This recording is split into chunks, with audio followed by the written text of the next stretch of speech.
Topic भी हमारा है ब्रिटिश भू राजस्व नीति के प्रभाव क्या पड़े, क्या परिणाम हुआ या क्या इम्पैक्ट हुआ।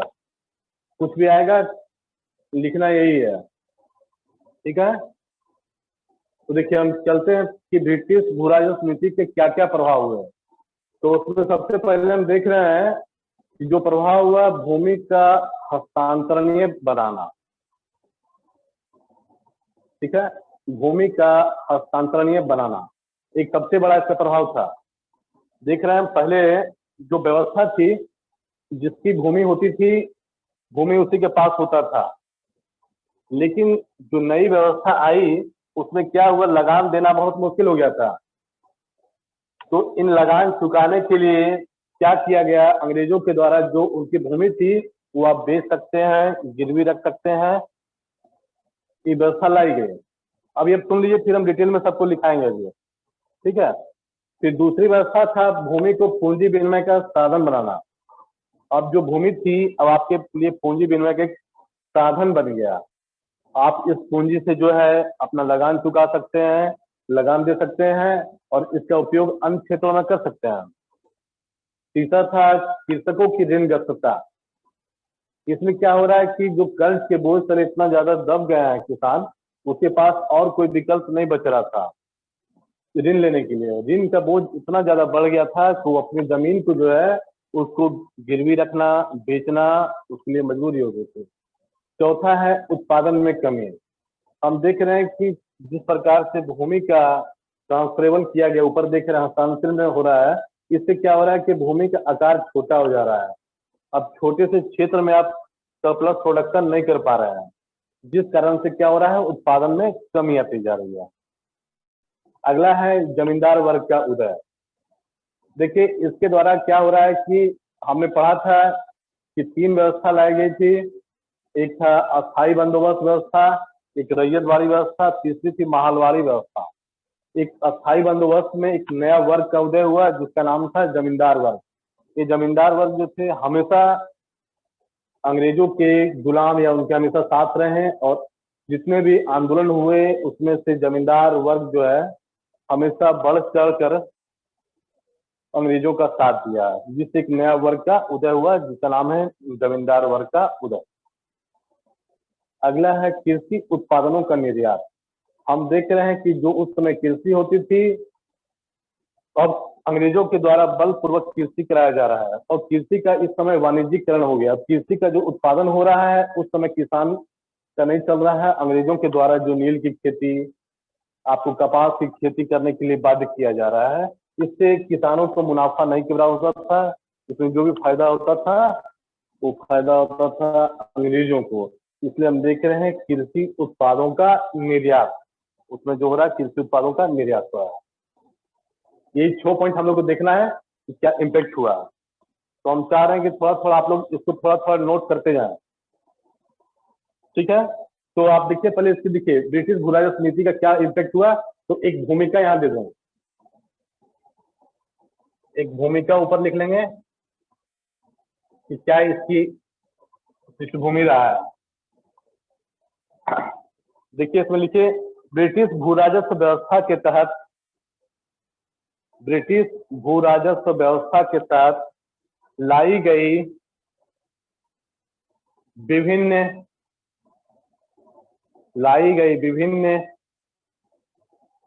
प्रणालियों में ऊपरी तौर पर चाहे जो भिन्नता रही हो, किंतु लक्ष्य एक ही था और वह था ब्रिटिश साम्राज्यवादी हितों को पूरा करना और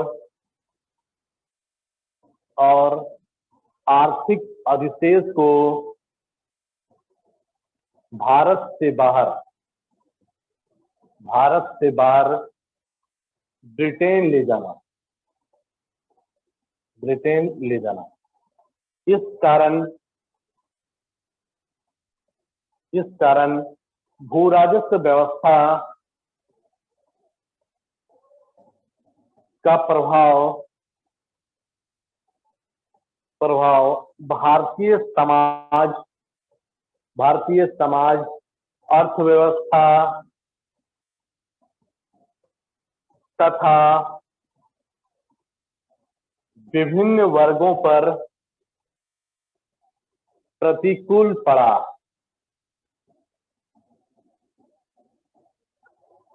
जिसे हम निम्न रूप में देख सकते हैं।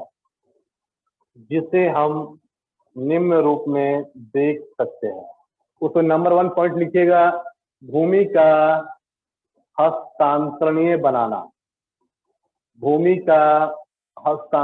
बनाना। इसके नीचे लिखिए, ब्रिटिश सरकार की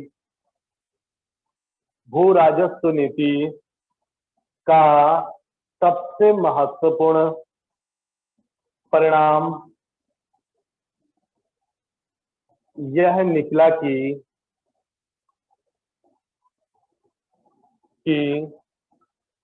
जमीन अब आसानी से एक व्यक्ति के हाथों से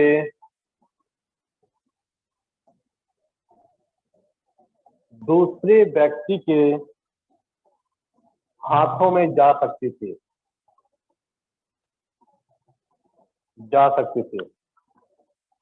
भूमि को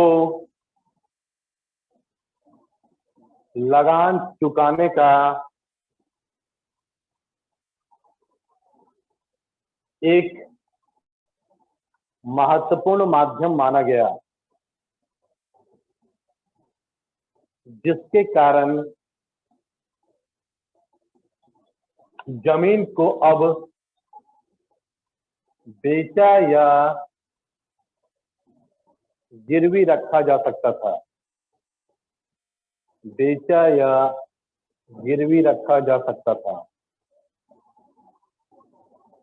अगर ऐसी व्यवस्था नहीं होती तो लगान वसूल करना कठिन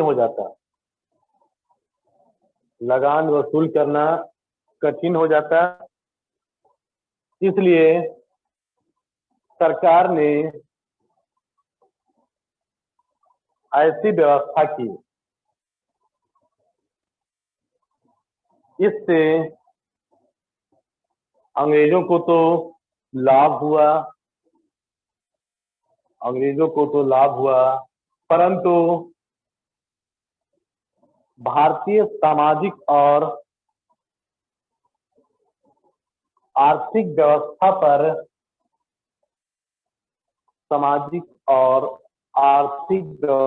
पर इसका प्रतिकूल प्रभाव पड़ा, जिसके चलते संयुक्त परिवार टूटने लगे और मुकदमेबाजी को बढ़ावा मिला।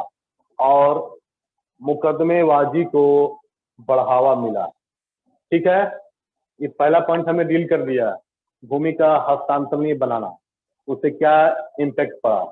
अब आते हैं दूसरा पॉइंट पे, भूमि को पूंजी विनिमय का साधन बनाना।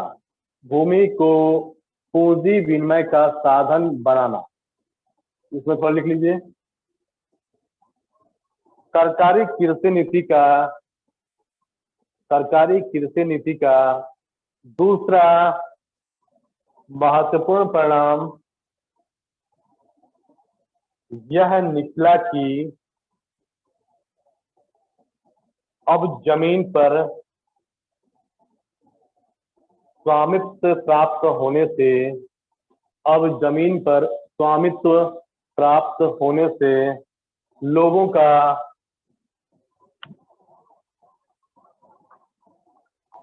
का आकर्षण जमीन की तरफ बढ़ा। इस समय कुटीर उद्योग का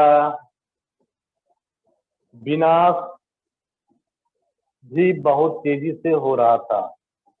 विनाश भी बहुत तेजी से हो रहा था, जिससे महाजनी व्यवसाय भी मंदा पड़ गया था।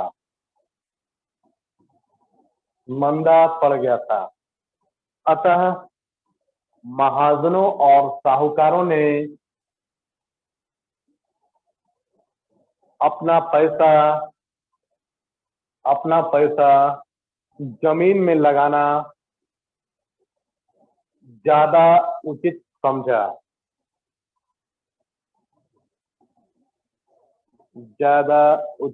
समझा। वे किसानों पर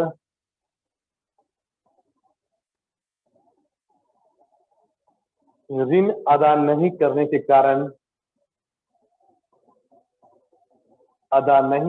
कारण उसकी जमीन नीलाम कर अपने पास रख लेते थे। कई बार तो किसानों का कर्ज और उस पर लगने वाले ब्याज की राशि इतनी बढ़ा दी जाती थी कि वह और उसका परिवार उस कर्ज को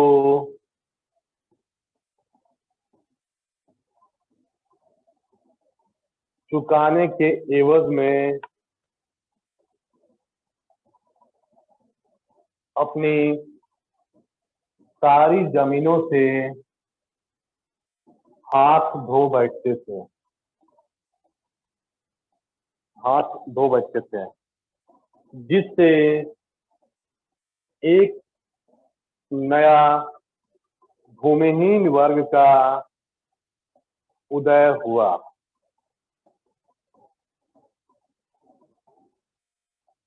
जिसकी चर्चा प्रेमचंद ने अपनी गोदान, उनकी रचना है अपनी गोदान नामक पुस्तक में की है। ठीक है, हमने 2 पॉइंट पे चर्चा कर लिया।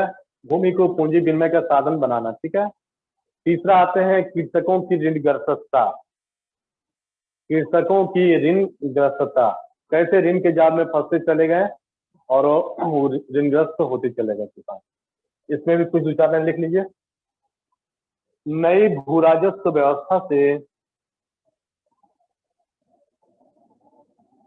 किसानों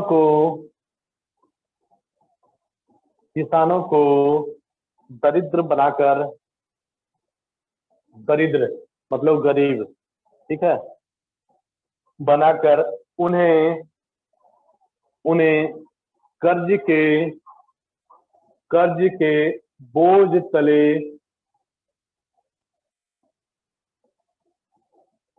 दबा दिया गया, जिससे वे साहूकारों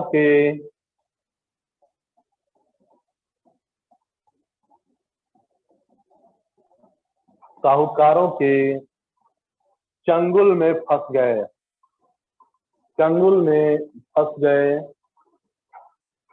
और कृषक से भूमिहीन मजदूर में तब्दील हो गए। ठीक है, ऋण के बोझ से इतना दब गए कि अपने जमीन में ही मजदूर के रूप में अब कार्य करने लगे। तीसरा हो गया। अब चौथा आते हैं उत्पादन में कमी।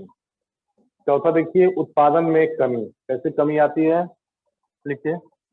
जमीन को हस्तांतरणीय और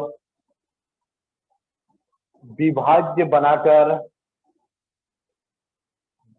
बनाकर उसे विखंडित कर दिया गया। जमीन अब छोटे छोटे टुकड़ों में बंटने लगी। जमीन के छोटे टुकड़ों में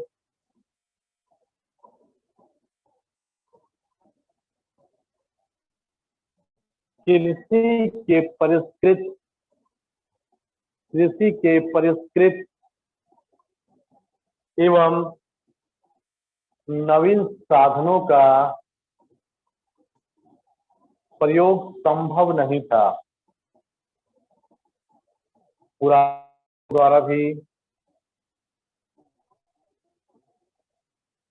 पुराने साधनों द्वारा भी जमीन के छोटे छोटे टुकड़ों पर सुगमता पूर्वक खेती नहीं की जा सकती थी।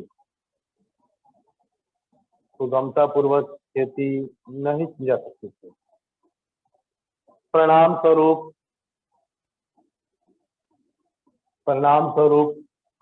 उत्पादन में लगातार कमी आती चली गई। इसका दुष्परिणाम भी किसानों को भुगतना पड़ा। इसका एक महत्वपूर्ण उदाहरण उस समय पड़ने वाले अकालों से देखा जा सकता है।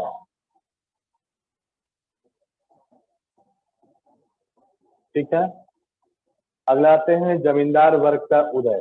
पांचवा पॉइंट है जमींदार वर्ग का उदय। इसको देख लेते हैं थोड़ा, दो चार लाइन देखिए। इसमें लिखिए जमींदार वर्ग का उदय। अस्थायी भू राजस्व व्यवस्था ने जमींदारों के एक शक्तिशाली साधन संपन्न वर्ग को जन्म दिया। इस वर्ग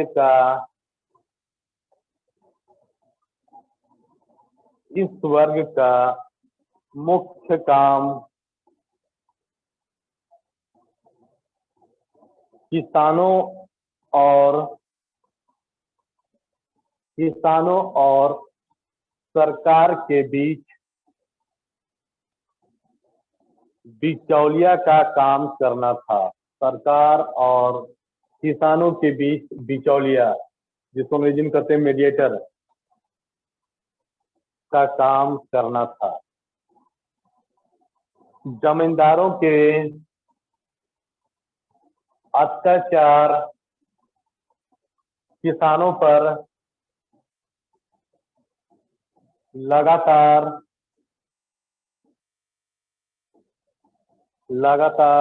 बढ़ते गए। इससे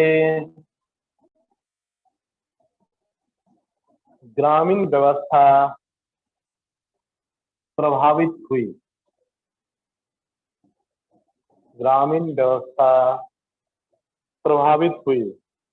इन कृषकों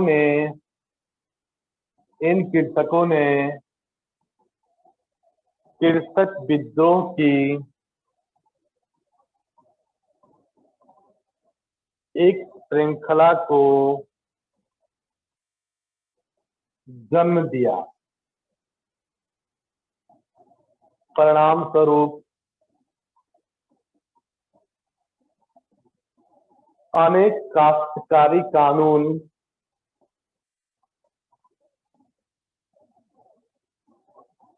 पारित हुए, किंतु यह भी उनके शोषण को कम नहीं कर सके। उनके शोषण को कम नहीं कर सके। ठीक है, देख लिए हम लोग किस प्रकार जमींदार वर्ग का उदय हुआ, उसके शोषण से लोग किस प्रकार परेशान हुए।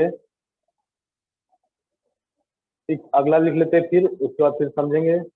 अगला है कृषि उत्पादनों का निर्यात। छठा है कृषि उत्पादनों का निर्यात। लिखिए इसमें, ब्रिटिश भू राजस्व नीति के चलते सरकार को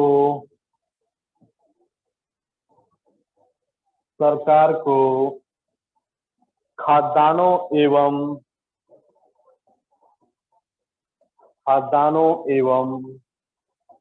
कच्चे मालों के निर्यात की सुविधा प्राप्त हुई।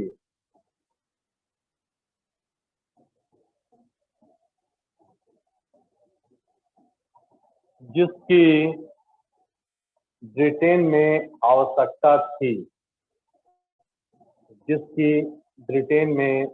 आवश्यकता थी। वस्तुतः सरकार जमींदारों के माध्यम से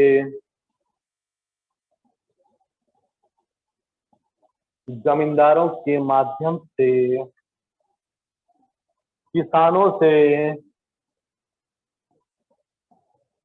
वैसी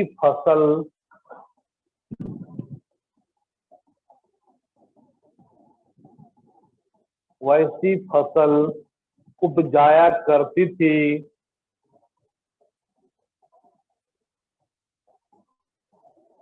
जिसका निर्यात कर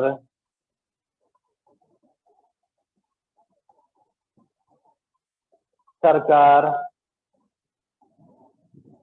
मुनाफा कमा सकती थी।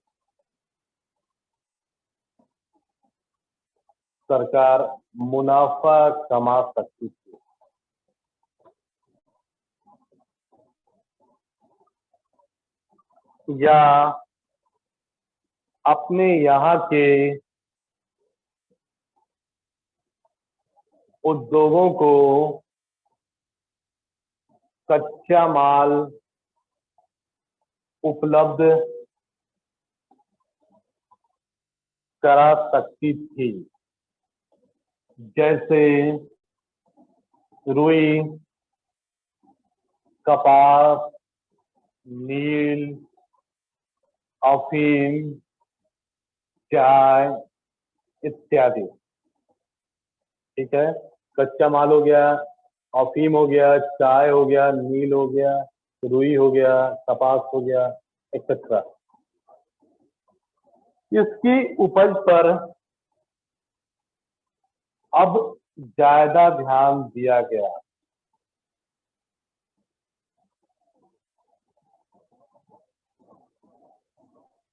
क्योंकि इंग्लैंड में औद्योगिक क्रांति का प्रसार बहुत तेजी से हो रहा था, जिससे उन उद्योगों के लिए कच्चे माल की नितांत आवश्यकता थी।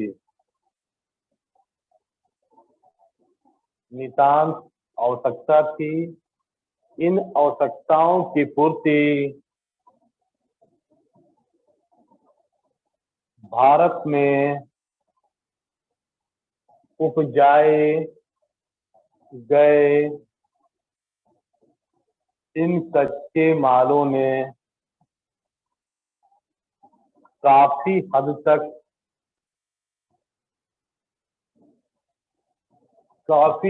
तक सुगम बना दिया।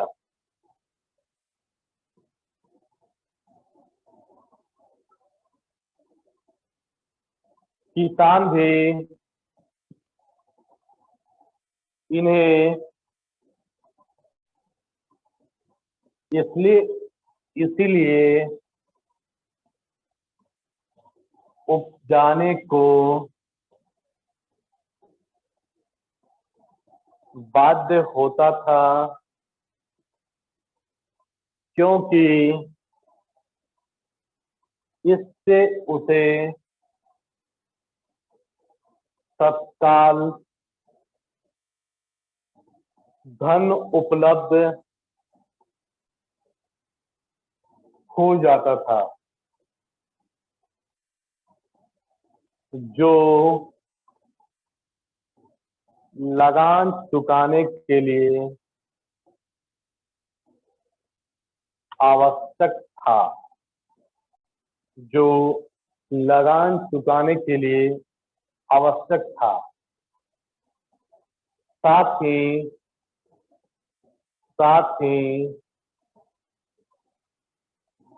कृषि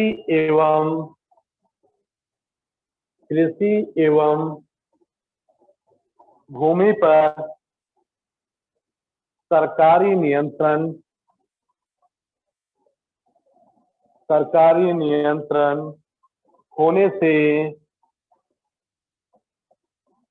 होने से सरकार को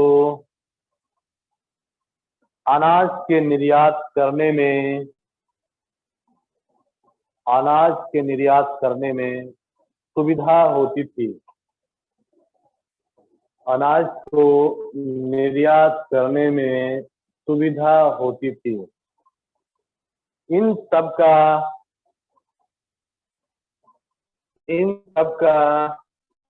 दुष्परिणाम कृषक तथा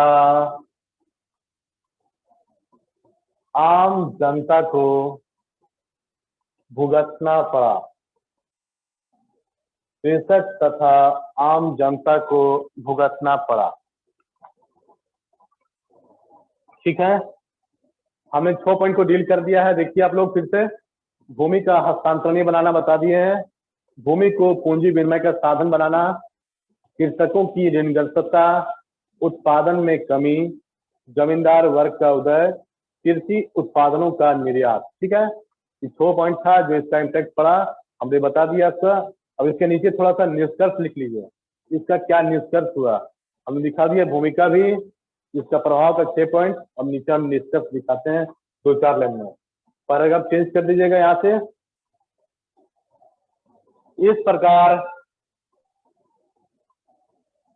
इस प्रकार ब्रिटिश भू राजस्व नीति के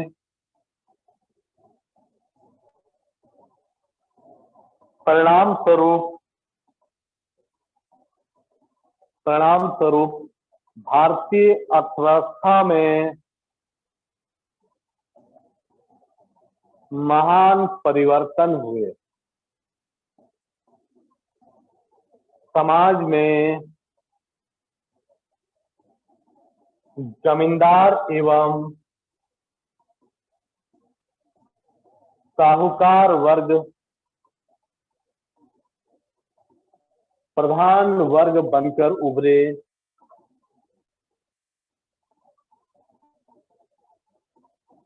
भूमिहीन कृषकों की संख्या भी काफी तेजी से बढ़ी।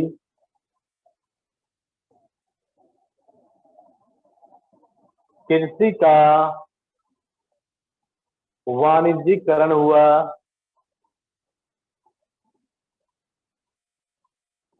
एवं जमीन का बोझ ज्यादा बढ़ गया।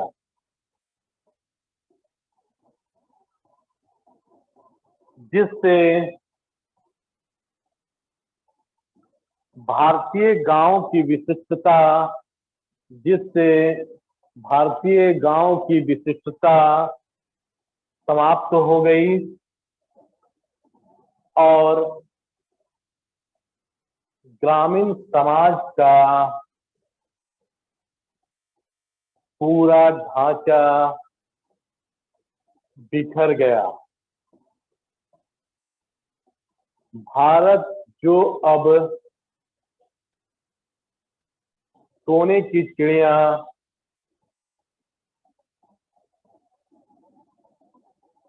कहलाती थी, वह अब गुलामी, दरिद्रता, अकाल, भूखमरी जैसी गंभीर समस्याओं से उलझ गया।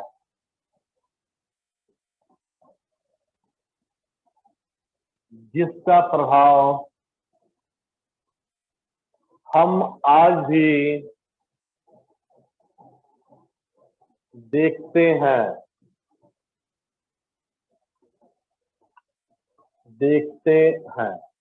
ठीक है, ये आपका समाप्त हो गया। ब्रिटिश भारत की बुरा स्थिति का प्रभाव, परिणाम या इम्पैक्ट जो था, उसके 6 पॉइंट हम दिखाया, निष्कर्ष दिखाया, ये आपका टॉपिक समाप्त हो गया।